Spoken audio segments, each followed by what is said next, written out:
노무현 대통령은 김대중 대통령처럼 이 해박한 지식이 있거나 경륜이 있거나 하지는 않습니다. 그러나 아주 솔직하고 아주 가식이 없는 그런 성품으로 매사에 아주 개혁적이고 그리고 서민적인 그런 그 대통령이었다 이렇게 생각을 합니다.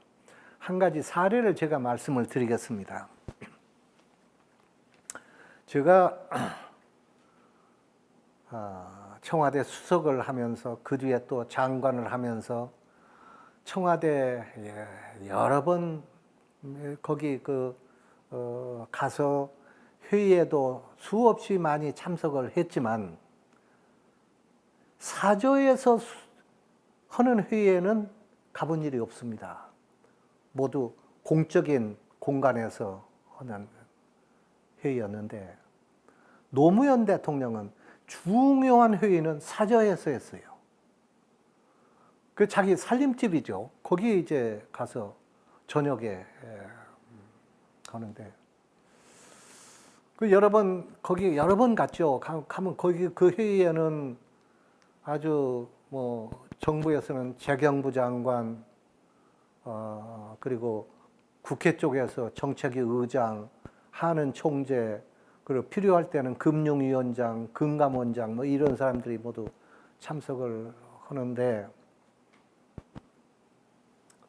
가면은 상의도 다 벗고 그런 거 다 벗고 그때 노무현 대통령은 담배를 태우고 있었어요.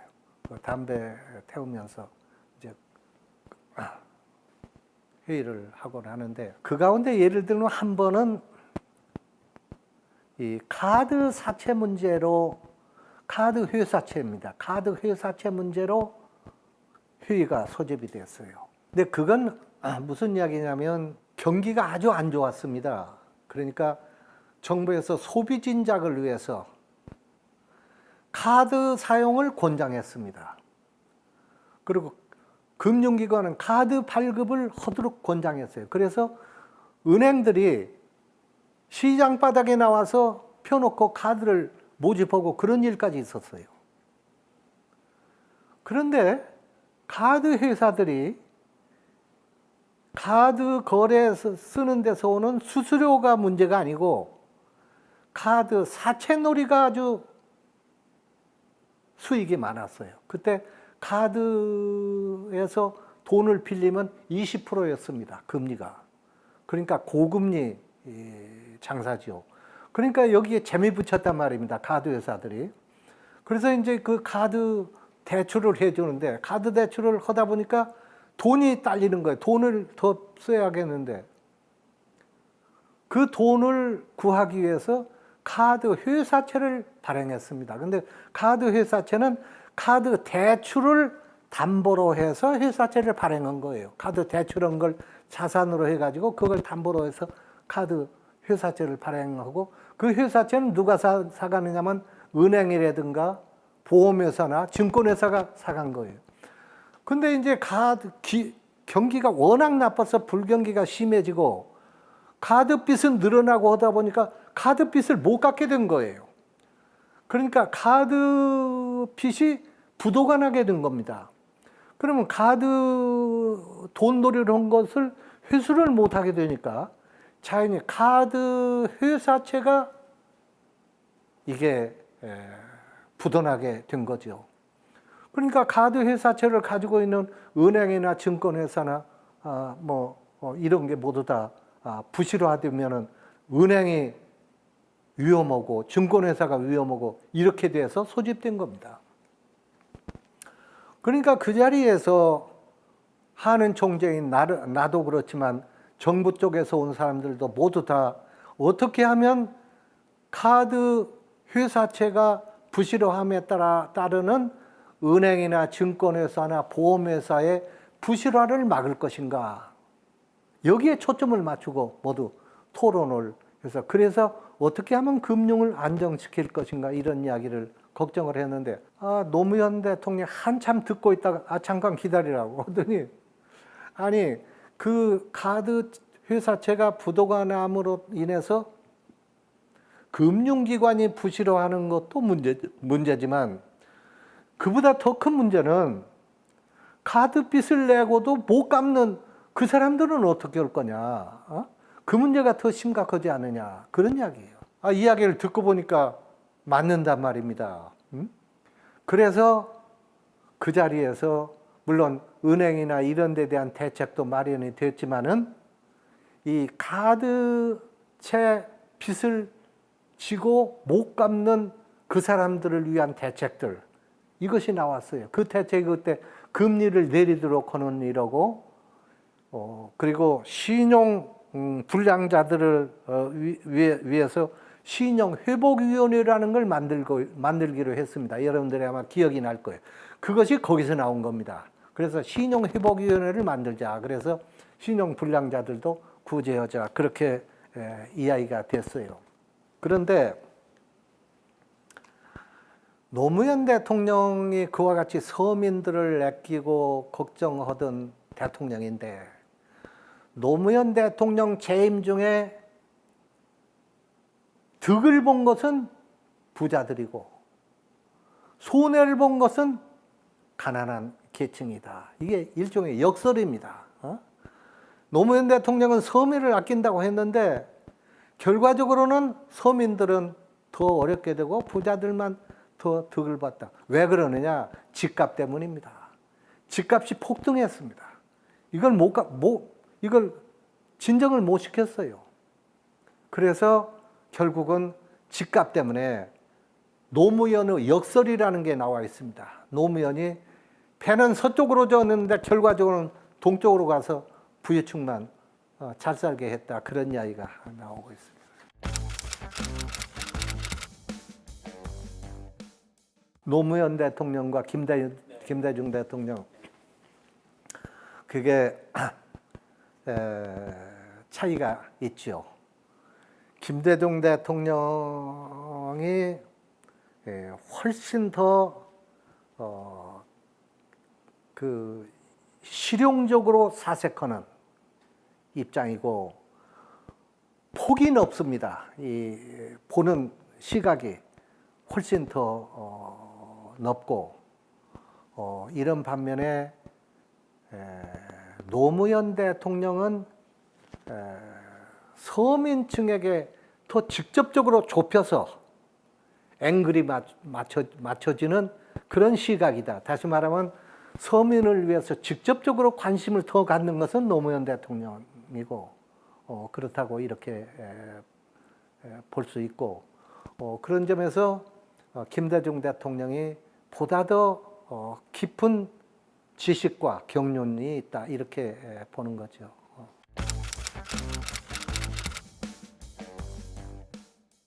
노무현 대통령의 업적으로서 경제 쪽에서는 그분이 서민들을 위한 의료보험을 더 강화했고 그리고 이 조세면에서도 이 부유층보다 서민을 보호하는 그런 정책이 많았습니다. 예를 들면은 주택 보유과세, 종부세 같은 것을 더 강화하는 쪽으로 나가서 서민들보다 부유층에 부담을 더 주고 그랬죠. 그리고 특히 대북 관계에서 업적이 많이 있었다 이렇게 볼 수 있습니다.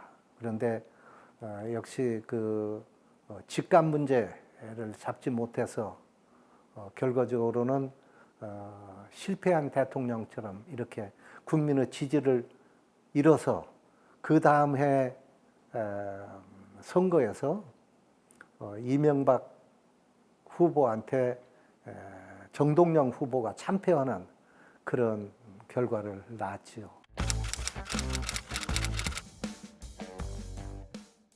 이명박 정부는 기업인으로서 성공한 분인데, 전체적으로 이 총평하자면은 이명박 대통령은 정치인 대통령이라기보다 기업가 대통령이었다, 이렇게 볼 수 있고, 그런 점에서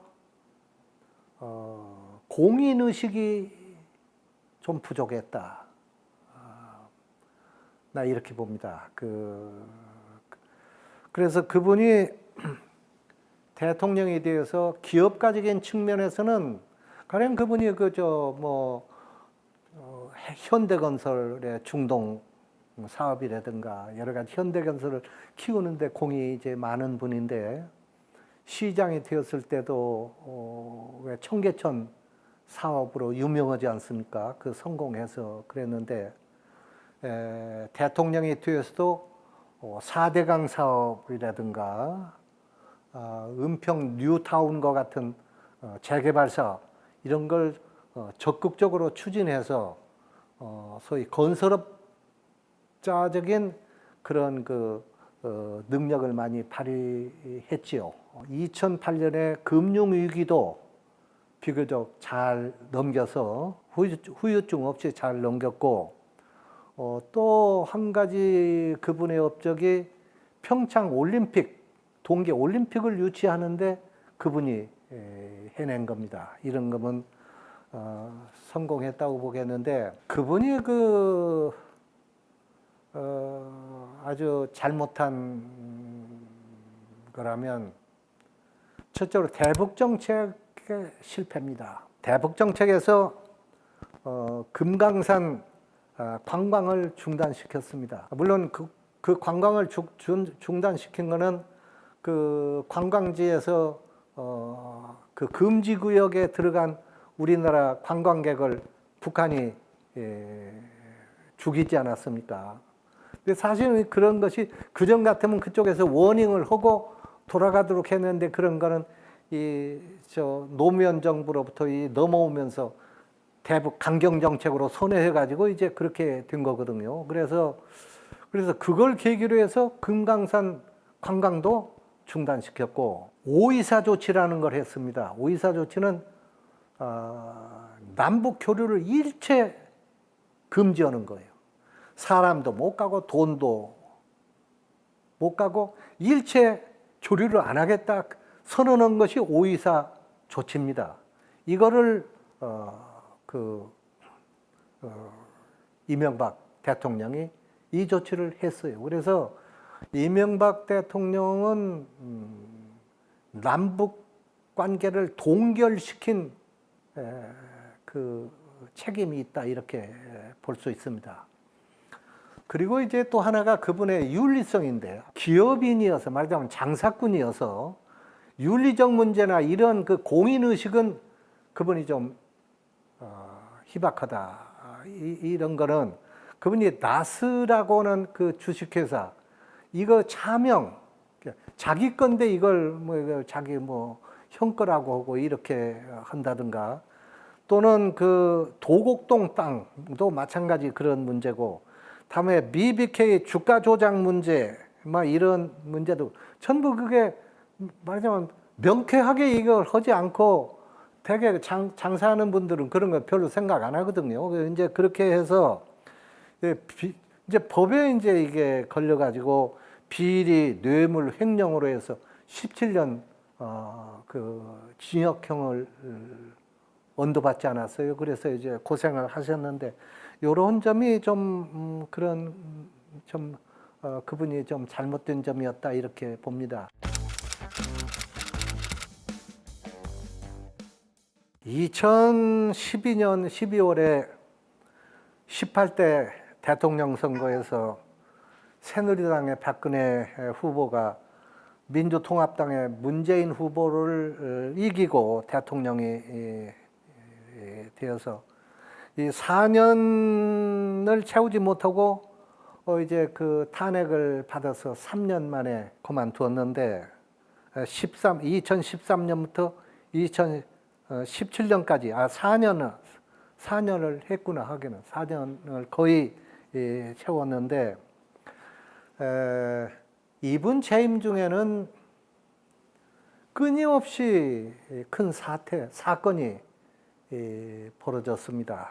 구체적으로 보면은 2014년에 세월호 사건이 있었고, 그 다음에 메르스라는 중동 증후군 전염병이 있었고, 또 그 다음에 2016년에는 이 성주의 사드 배치 문제 가지고 온 나라가 시끄러웠습니다. 그래서 이런 사태가 있은 데다가 이제 탄핵 최순실 사건으로 인한 탄핵까지 받으면서 이 박근혜 대통령은 많은 공약을 했지만, 예를 들면 경제 민주화, 창조 경제, 통일 기반 구축, 이런 공약을 했지만 아무것도 성사되지 못하고 그리고 물러난 실패한 대통령으로 이렇게 남았다, 이렇게 보겠습니다. 박근혜 대통령 탄핵으로 인해서 19대 대통령 선거가 2017년 5월에 있었습니다. 그 결과는 문재인 대통령이 홍준표 후보를 이기고 대통령이 되었는데, 이때 제가 거기 자문위원장으로 문재인 대통령 당선에 좀 힘을 보탠 일이 있습니다. 근데 돌이켜보면 문재인 대통령은 정책 방향은 대체로 다 좋았습니다. 많이 문재인 대통령의 정책에 비판도 있는데, 그런 비판을 받은 것은 이 실용주의적인 정책 추진이 안 되어서 그런 경우가 대부분입니다. 예를 들면은 가령 최저임금제가 되어서 최저임금을 많이 올렸는데, 많이 올리는 건 좋습니다. 그런데 너무 많이 올려서 이 저소득 근로자들이 실직을 하게 되는 그런 정도까지 된 거예요. 이건 그러니까 현실 감각이 부족한 거죠. 현실적으로. 또 예를 들면 주 52시간제도 마찬가지입니다. 주에 52시간으로 노동시간을 줄이려고 하는 것은 그 방향은 옳습니다. 그런데 그렇게 원칙을 정하더라도, 일을 좀 더 하더라도, 예를 들면 주 60시간을 하고라도 나는 돈을 좀 더 벌어서 우리 아이들 좀 가르치겠다, 그런 사람은 일을 할 수 있도록 해야 돼요. 근데 그런 길도 전부 막은 겁니다. 못하게. 이런 것이 문제였고, 또 예를 들면 대일 외교입니다. 일본에 대해서 가령 위안부 문제 가지고 일본과 여러 가지 충돌이 있었는데, 어느 선에서 이거를 마무리해서 대일 관계는 원만하게 나가는 것이 국익에 도움이 되었다고 봅니다. 그런데 위안부 문제나 이런 문제를 너무 극단적으로 고집을 해서 대일 외교 관계를 어렵게 했다든가 하는 것은 그런 문제가 있습니다. 김대중 대통령이 말한 소생적 문제의식과 상인적 현실감각, 이 모두 두 가지를 다 갖춰야 하는데, 소생적 문제의식은 아주 투철한데 현실적 문제의식에 좀 문제가 있었다고 봐요. 그래서 사실은 저는 노무현 대통령 재임 중에 청와대 두어 번 가서 대통령께도 이런 이야기를 직설적으로 말씀드렸습니다. 이런 사실 그대로 상인적 현실 감각이 부족하다는 이야기를 제가 하고 사례도 다 이야기하고 그랬는데 아무튼 그런 점이 있고 거기다가 이런 그랬지만은 대북 관계도 아주 잘했고 그래서 전체적으로 봐서는 내가 볼 때는 문재인 정부는 국정을 잘 했다고 봅니다. 큰 틀에. 그런데 집값이 이제 이게 폭등해서 그걸로 인해서 이 문제를 해결하는데 실패해가지고 결국은 이 국민으로부터 적지 않은 원성을 듣고 물러나 애석한 그런 경우가 됐습니다.